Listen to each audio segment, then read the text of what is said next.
abuse is the one that brought you here?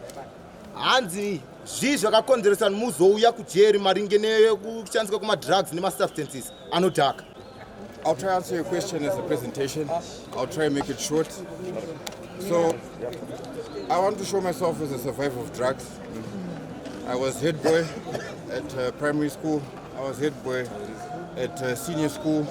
I was a Zimbabwe rugby player, and I'm also an aircraft engineer. These are the results where drugs take you. So the first part about drugs is influence, right? At the age that you are, it's all about environment and the friends you're around. Around this time, you probably don't know what drugs are, you probably don't know what you've tasted, right? So the influence, let's go out for parties, let's go come to my house, there's a house party. That's how it usually starts. So I think the main issue that I want to raise here is why drugs are bad. Drugs, when you start the use of drugs, there's going to be financial strain, there's going to be strain of friendship and family, there's going to be strain of your health. There are many different strains that drugs cause, right? So before you start drugs, this is probably where most of you are, right? You probably want to know what are in drugs, and the most common drugs that are in Zimbabwe are probably crystal meth and cocaine, right? So an example of cocaine, if you didn't know, cocaine is made from the cocoa plant, cement, gasoline, and acid, right? So those are the stuff that are found in drugs.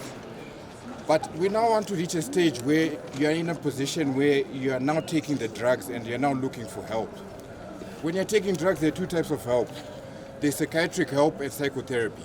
Psychiatric help focuses more on the medical side, taking pills to help with your condition or your addiction.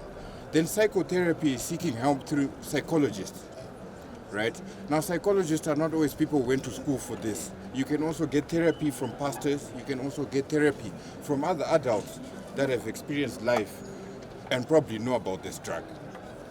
Now, we then look at, there's a myth that they say with my drugs, I don't want a car to get to steering. Me, myself, I stay uptown and a lot of my friends. So there are drugs everywhere. So there's no myth that you can run away from drugs, right? Then moving on further, if you look at statistically rehabs, private rehabs to be exact, the ladies, this is where I'm speaking to you now. Most ladies are then enjoyed into drugs, the ones that we've seen statistics at rehab, that there's a myth that girls want to lose weight, right? So they're lured into crystal meth, wachiti wadaku lose weight. And then before they know it, they are now into addiction, right? So the ladies, be careful there. As for the guys, right, there are many ways to get into addiction, but I want to focus mainly on the health part. There are different ways to get help. So if you do find yourself in a situation where you are now addicted or in use, please get help. Because there are three, if you've watched any drug movies, there are three ways that you end up. Either you're dead, in prison, or in hospital. And those are not nice things.